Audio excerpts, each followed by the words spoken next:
이 시간 우리에게 주신 하나님 말씀은 사무엘상 20장 3절부터 17절까지의 말씀입니다.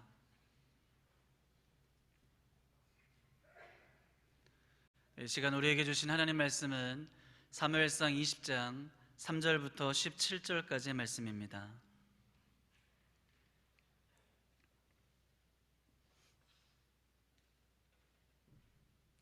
하나님의 말씀을 경청하십시오.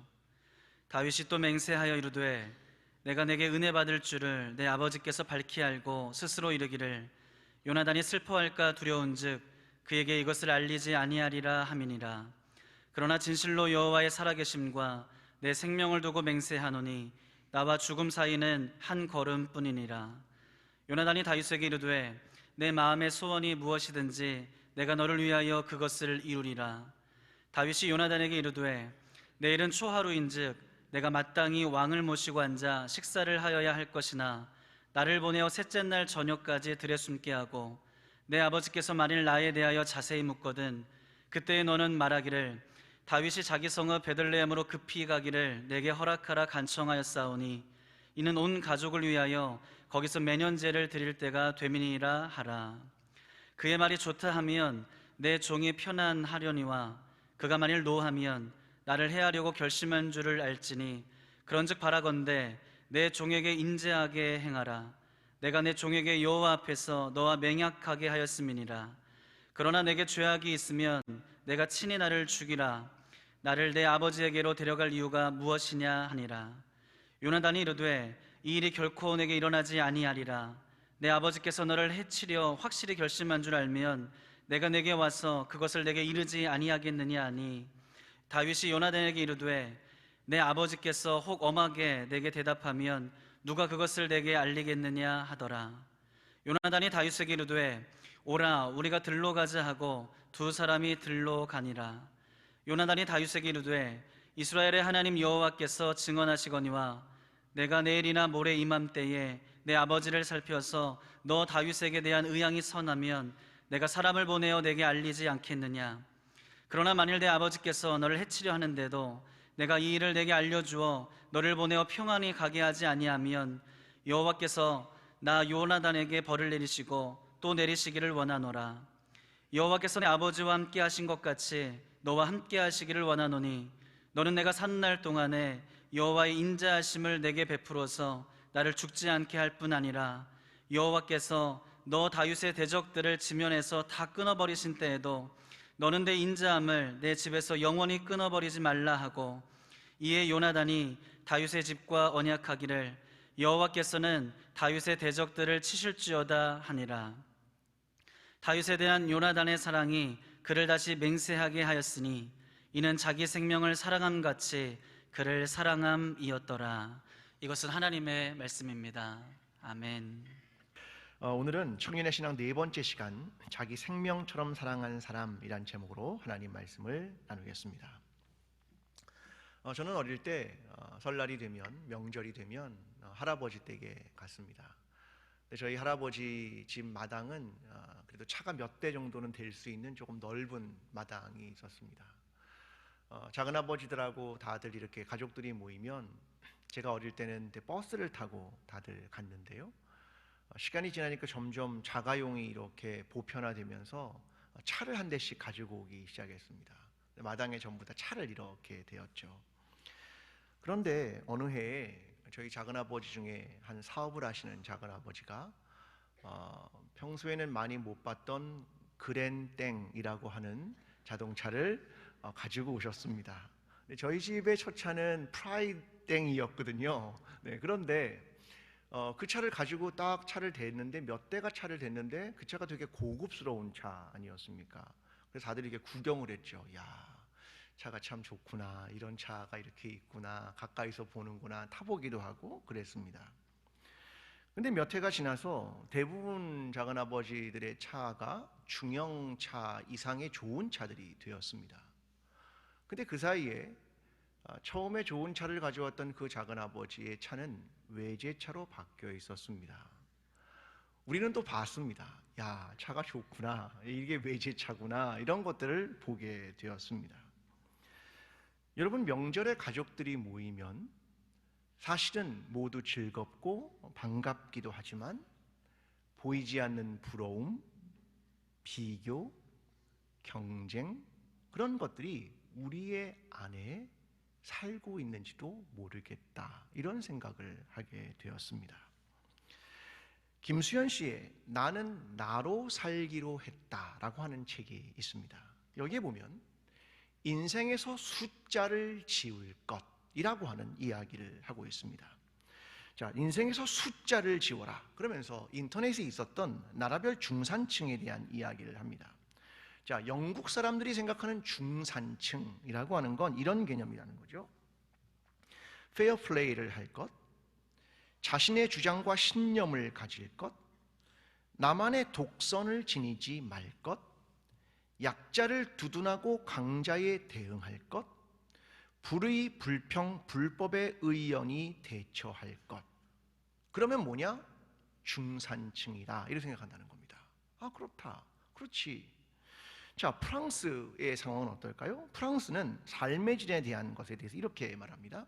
중산층이란 외국어를 하나 정도 구사하여 폭넓은 세계 경험을 갖출 것, 한 가지 이상의 스포츠를 즐기거나 하나 이상의 악기를 다룰 것, 남들과 다른 맛을 낼 수 있는 별미 하나 정도는 만들어 손님을 대접할 것, 사회봉사단체에 참여하여 활동할 것, 남의 아이를 내 아이처럼 꾸짖을 수 있을 것. 어떻게 여러분 중산층이십니까? 외국어나 악기도 다루시고 이렇게 별미도 대접할 수 있는 중산층이십니까? 아, 이게 중산층이구나 라고 생각합니다. 그런데 우리가 살고 있는 대한민국이 말하고 있는 중산층은 뭘까? 이렇게 이야기합니다. 부채 없는 아파트 평수 30평, 월 급여 500만 원 이상, 자동차는 2000cc급 중형차, 예금액 잔고 1억 원 이상, 해외여행은 1년에 몇 번. 우리나라가 생각하는 중산층은 저거랍니다. 저게 중산층이다. 여러분, 뭔가 다르지 않습니까? 아니, 중산층에 대한 개념이 너무 다르게 표현되는 것을 발견합니다. 우리나라의 결혼정보회사 사이트에 가면 내 나이, 키, 몸무게, 자산, 연봉 이런 걸 입력하면 뭐가 나오는 줄 압니까? 나의 결혼 가능 점수, 내 등급, 이게 나옵니다. 아니, 뭐 사람이 소고기입니까? 등급 매기게요. 여러분, 우리는요 숫자라고 하는 것을 굉장히 생각합니다. 숫자는 비교하기 좋고 서열 매기기 좋은 것이 숫자입니다. 이 책은 이렇게 말합니다. IQ가 지혜를 측정할 수 없고, 친구의 숫자가 관계의 깊이를 증명할 수 없고, 집의 평수가 가족의 화목함을 보장할 수 없고, 연봉이 그 사람의 인격을 대변할 수 없는데도 우리는 숫자에 집착한다, 그렇게 말합니다. 여러분, 비교할 수 없는 존재가 되려면 가장 먼저 숫자를 지워라. 이게 이 책의 이야기입니다. 여러분, 오늘 우리가 읽은 성서의 이야기는 비교와 경쟁으로부터 시작합니다. 사울왕은 다윗에 대하여 비교하고 경쟁을 하게 되었고, 그의 마음은 두려움과 열등감에 사로잡혔습니다. 그래서 다윗이 왔을 때 손에 있던 단창을 다윗을 향해 던졌습니다. 그를 죽이려고 말입니다. 다윗은 사울을 피해 집으로 도망갑니다. 그런데 사울왕의 전령들이 끝까지 쫓아와서 그를 죽이려 합니다. 사울의 딸이며 또한 다윗의 아내였던 미갈은 다윗을 창으로 달아서 내려 도망시킵니다. 도망한 다윗은 라마나옅이라는 곳으로 도망을 가게 됩니다. 그곳에서 사울의 아들인 요나단을 만나게 됩니다. 요나단은 이런 이야기를 듣고 믿을 수가 없었습니다. 아니, 우리 아버지가 어떻게 그런 일을 행했는가 라고 하는 것이지요. 그래서 내가 아버지에게 직접 물어보겠다고 이야기를 합니다. 그러면서 다윗에게 이야기를 합니다. 여호와 하나님께서 너와 함께 하시기를 바라며 너의 대적을 치실 것이며 내가 내 생명같이 너를 사랑한다 라고 하는 이야기를 전했다. 이것이 오늘 본문 전체의 이야기입니다. 여러분, 오늘 본문이 말하는 것은 이것입니다. 사람 사이에 존재해야 하는 가장 가치 있는 것은 사랑이다 라고 하는 것을 말해주는 본문입니다.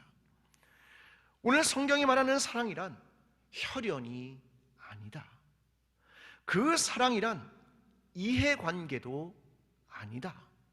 그 사랑이란 자기 중심적인 것도 아니다.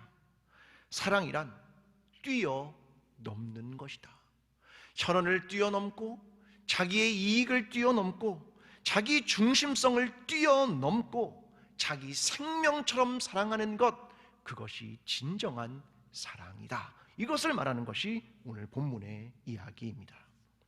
자, 오늘 본문 3절부터 함께 좀 보겠습니다. 3절 하반절은 이렇게 말합니다. 그러나 진실로 여호와의 살아계심과 내 생명을 두고 맹세하노니 나와 죽음의 사이는 한 걸음뿐이라. 다윗이 말하는 겁니다. 나와 죽음은 한 걸음뿐이다. 난 지금 죽음의 위협 앞에 놓여 있다. 이것을 설명하고 있는 것입니다. 누가 그를 죽이려 합니까? 사울 왕이 말입니다. 여러분, 참 이상한 일입니다. 왜 이상하냐면 사울 왕, 그리고 다윗은 그의 신하 아닙니까? 근데 다윗이 블레셋과의 전쟁에서 크게 이겼습니다. 이기고 돌아온 장수가 있는데 왕이 그를 불러다가 창을 던져서 죽이려고 하는 겁니다. 이해가 되십니까? 아니, 전쟁에서 이긴 장수가 왔는데 그를 칭찬하고 격려해야죠. 그런데 그에게 단창을 던졌단 말입니다. 왜 그랬을까? 그 이유가 궁금합니다. 사무엘상 18장에 가면 이 다윗과 골리앗의 전쟁 이후 사람들이 불렀던 노래가 있었습니다. 바로 저것입니다. 사울이 죽인 자는 천천히요, 다윗은 만만이로다. 누가 더 낫다는 걸 얘기하는 것 같습니까? 다윗이. 이것이 사울의 마음에 불편한 것이었습니다. 누군가가 나를 비교하는 것, 그것이 너무나 불편했습니다. 그리고 내가 다윗보다 못한 존재라고 하는 것이 너무나 불편했습니다. 그뿐이 아닙니다. 사무엘상 18장 29절은 이렇게 말합니다. 사울이 다윗을 더욱 두려워하여 평생의 다윗의 대적이 되지라. 그가 두려웠다. 왜요? 다윗이 나가면 늘 전쟁에서 이겼단 말입니다. 그러니까 다윗이 점점 나에겐 두려운 존재가 되었다라고 하는 것입니다. 문제는 사울 왕에 있는 시기심과 두려움이었습니다. 여러분, 요나단은 이런 다윗이 위협을 당한다는 것을 믿을 수 없었습니다. 왜냐하면 다윗은 자신의 아버지인 사울 왕 앞에서 너무나 지혜롭고 충성스럽고 승리를 안겨준 사람인데 어떻게 아버지가 그를 죽이려 한단 말일까? 이런 생각을 하게 되었습니다.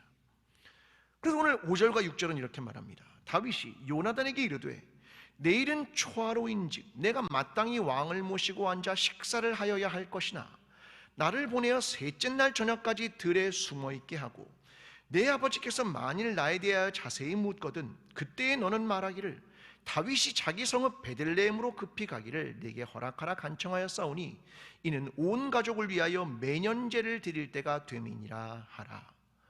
자, 물어보는 겁니다. 이제 정말로 그런 건지 아닌지 이걸 확인하고 싶었습니다. 자, 그래서 초하루 식사에 참석하는데 사울 왕이 그래 참석하지 않아도 돼 라고 말하면 평안한 것이고 아니다 라고 분노하면 그를 해하려고 한다. 이것을 알아라. 이걸 얘기한 겁니다.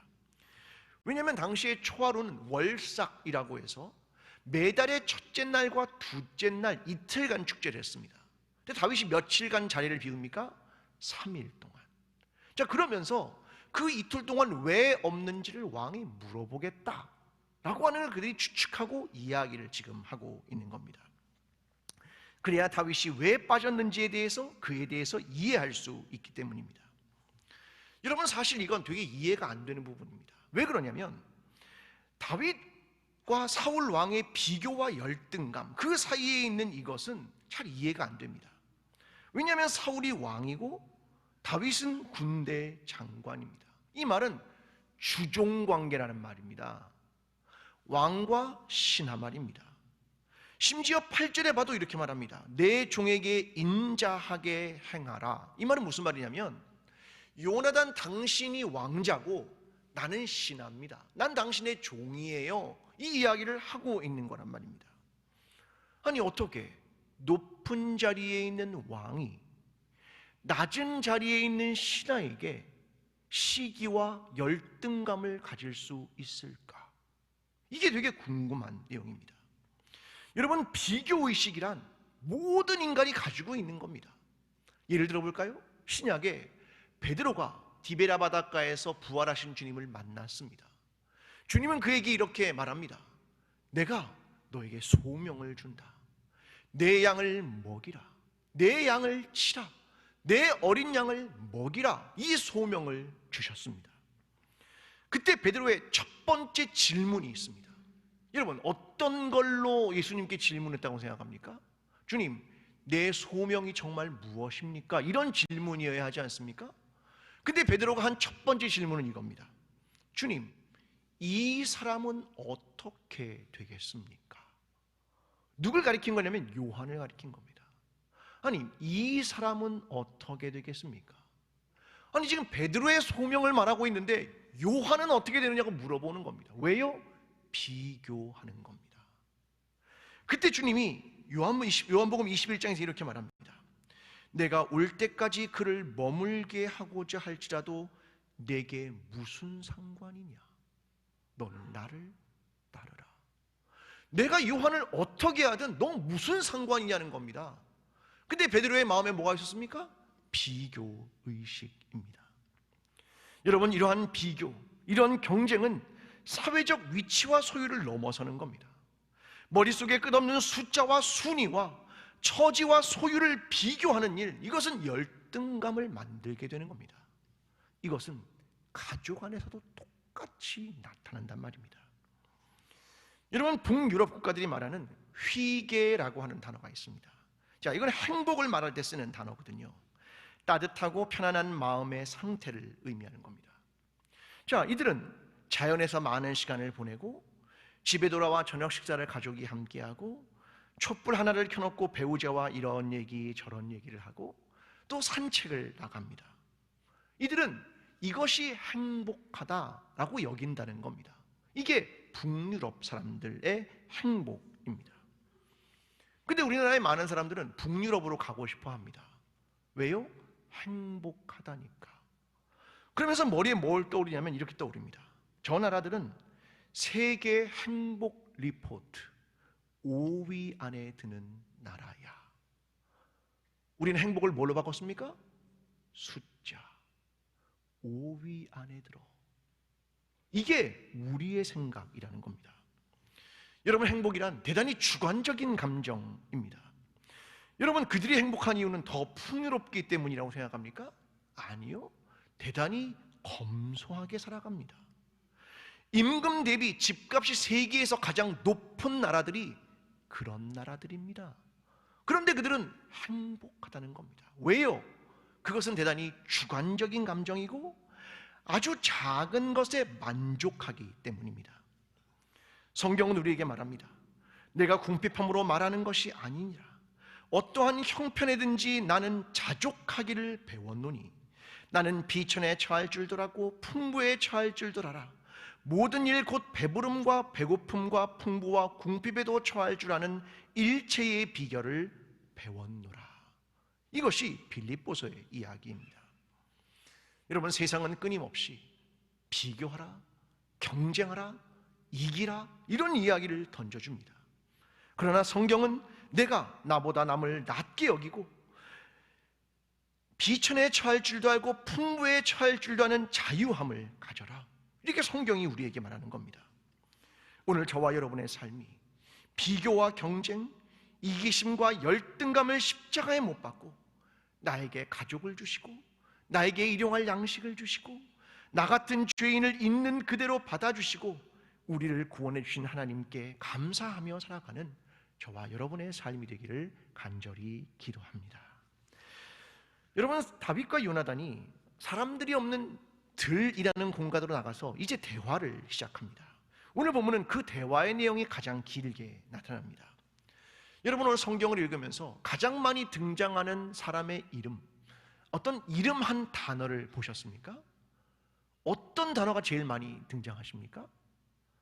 여기에는 사울, 다윗, 요나단 이런 이름이 아니었습니다. 여기에 가장 많이 등장하는 건 뭐냐면 여호와라고 하는 단어입니다. 자, 3절 볼까요? 여호와의 살아계심과 내 생명을 두고 맹세하노니. 8절, 여호와 앞에서 너와 맹약하게 하였습니다. 12절, 여호와께서 증언하시거늘. 13절, 여호와께서 나 요나단에게 벌을 내리시고 여호와께서 내 아버지와 함께 하신 것 같이 너와 함께 하시기를 원하노라. 14절, 여호와의 인자하심을 내게 베풀어서. 15절, 여호와께서 너 다윗의 대적들을 지면에서 다 끊어버리실 때에도. 16절, 여호와께서는 다윗의 대적들을 치실지어다 하니라. 오늘 본문에 제일 많이 나오는 이름은 무엇입니까? 여호와. 나와 너의 대화 사이의 중심은 누굽니까? 여호와.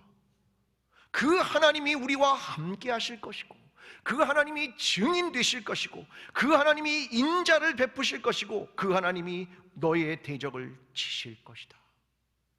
하나님이 너와 나 사이에 계실 것이다. 그 이야기를 하고 있단 말입니다. 그들은 이 둘 사이에서 맹약, 언약이라는 걸 세웁니다. 8절의 맹약이라는 말은 바라트라는 말이거든요. 하나님과 나 사이의 언약. 그런데 이 맹약은 사실 영어로 말하면 테스트먼트입니다. Old Testament, New Testament라고 말하는 그 언약이라는 단어입니다. 너무나 분명하고 반드시 지켜지고 증거되는 언약이라는 말입니다. 사무엘상은 이 단어를 9번이나 언급합니다. 그들은 여호와 앞에서 우리는 언약을 세운다, 이 이야기를 하고 있는 겁니다. 여러분, 나와 너 사이에 하나님이 계신다, 이 이야기를 한단 말입니다. 저는 오늘 저와 여러분의 삶 가운데 점검해야 할 것이 있다고 생각합니다. 그건 뭐냐면, 나와 너 사이에 대화가 이루어질 때 그 대화 사이에 하나님이 과연 이야기되고 있는가 라는 점입니다. 하나님이라는 단어가 나와 너 사이의 대화에서 낄 수 있는가 라고 하는 점입니다. 여러분은 곰곰이 생각해 보십시오. 내가 누구와 대화를 하는데 하나님에 대한 이야기들이 진행되고 있는지, 아니 꼭 하나님에 대한 단어를 쓰지 않더라도 내 대화 속에 하나님이라는 이름이 쓰일 때 혹시 불편하지 않은지 말입니다. 여러분, 내가 누군가와 대화할 때 불평을 말하는 자리에선 하나님이라는 단어를 쓰기가 어려워집니다. 내가 누군가를 비난하는 자리에는 하나님이라는 단어를 쓰기가 어려워집니다. 내가 나의 성공과 자랑을 말하는 자리에는 하나님이라는 단어를 사용하기가 어려워집니다. 여러분, 우리는 이렇게 말할지 모릅니다. 목사님, 저는 기독교인이어서 교회에 대한 이야기를 많이 합니다. 아, 그러십니까? 잘하셨습니다. 그런데 우리의 많은 이야기는 어떻게 됩니까? 야, A 교회는 이렇다고 하던데 어떤 목사님은 이렇다더라.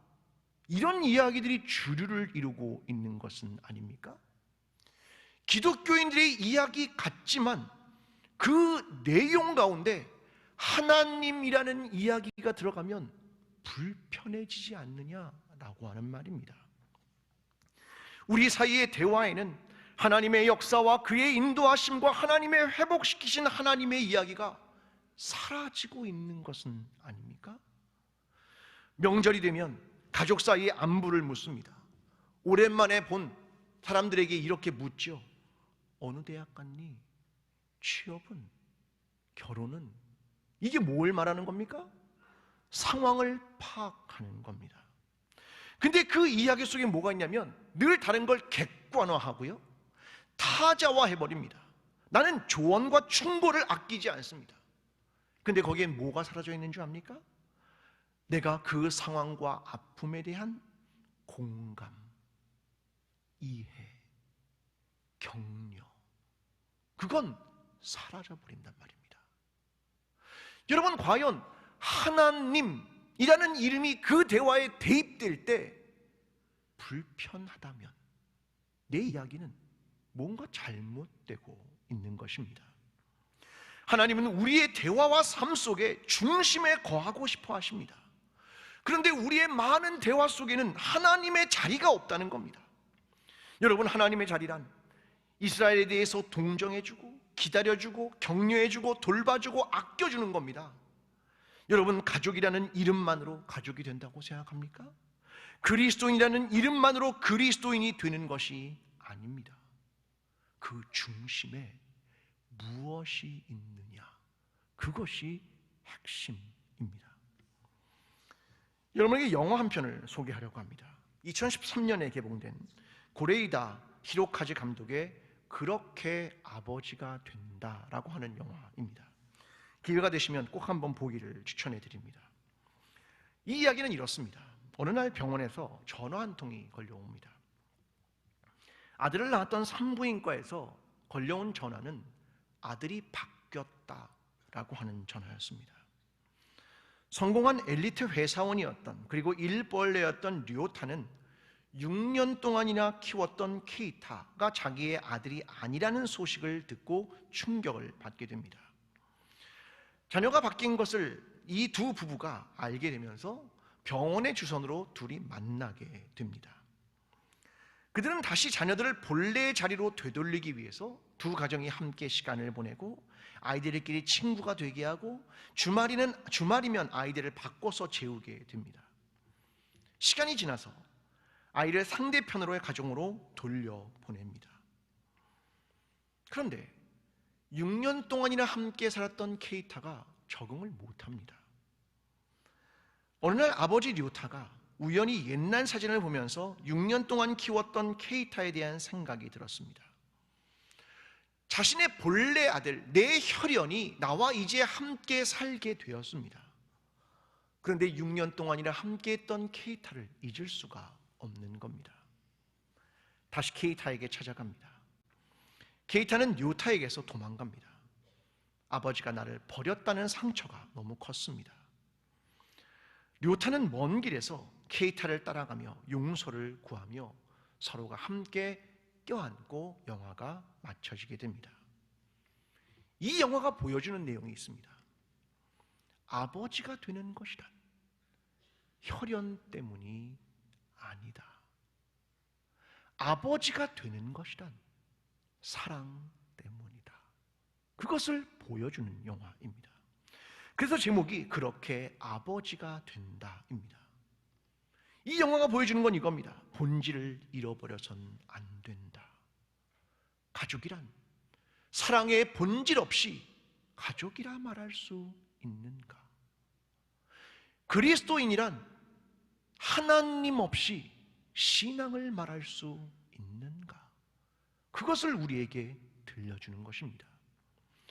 여러분, 가족 안에선 사랑의 본질이, 신앙 안에서는 하나님의 본질이, 나의 언어와 대화와 삶 속에서 하나님이 그 중심에, 그리고 나와 너와 가족과 지체들 사이에 사랑이 그 중심에 자리하게 되는 저와 여러분의 삶이 되기를 간절히 기도합니다. 오늘 본문 17절은 이렇게 말합니다. 다윗에 대한 요나단의 사랑이 그를 다시 맹세하게 하였으니 이는 자기 생명을 사랑함 같이 그를 사랑함이었더라. 그 둘 사이에는 사랑이라는 것이 있었다. 근데 어떻게?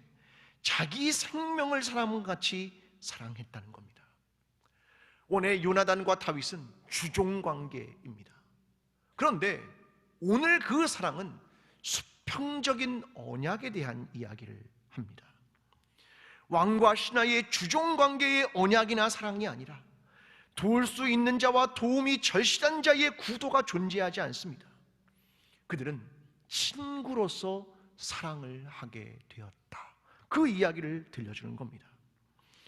여러분, 그것이 가능한 이유는 사울왕이 내 아버지라고 하여서 편을 들거나 이후에 자신이 얻을 왕의 자리를 걱정하지 않았기 때문입니다. 내가 누구 편일까? 내가 얻으려는 것이 무엇인가?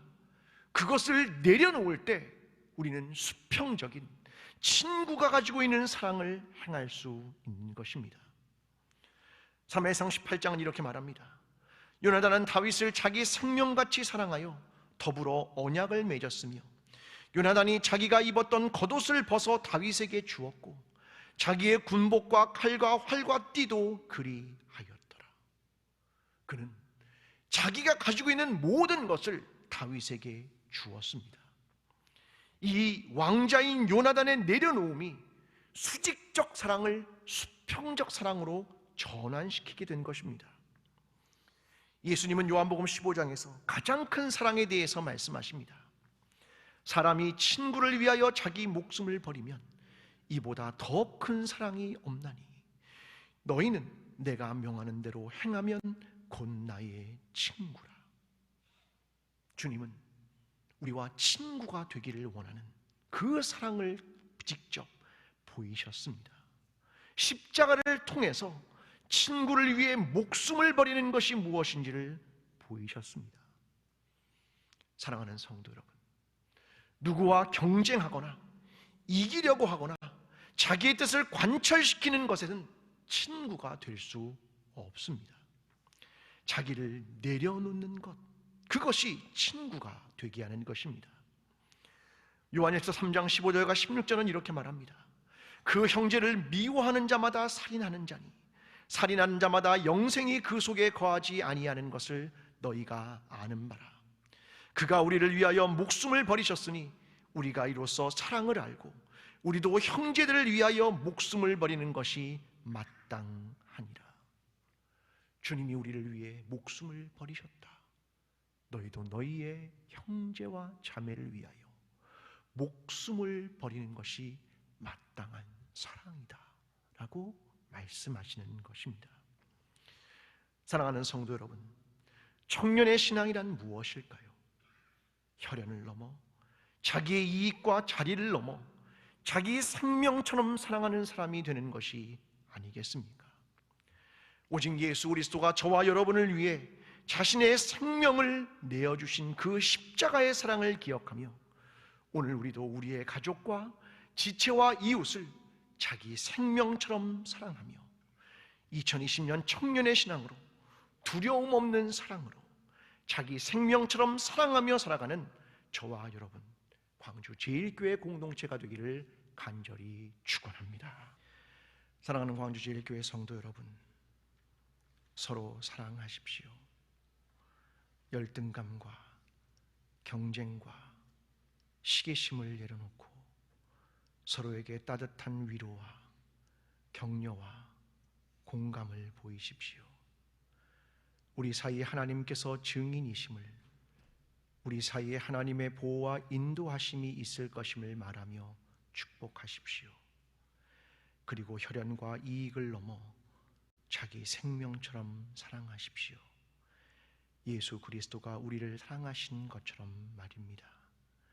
그때 하나님은 우리 사이에 역사하시며 하나님의 길로 우리를 인도하실 것입니다. 이제는 자기 생명처럼 우리를 사랑하셔서 십자가를 지신 예수 그리스도의 은혜와 우리 사이에 증인이 되시며 보호하시는 하나님 아버지의 사랑과 오늘도 그리스도의 사랑으로 사랑하고자 하는 자들을 도우시는 성령님의 인도하심이 예수 그리스도처럼 자기 생명처럼 사랑하기로 마음에 다짐하는 모든 성도들의 삶 속에 사랑의 공동체가 되기를 원하는 광주 제1교회 위에 평화를 꿈꾸는 나라와 민족 위에 지금부터 영원까지 함께 하시기를 간절히 축원하옵나이다. 아멘.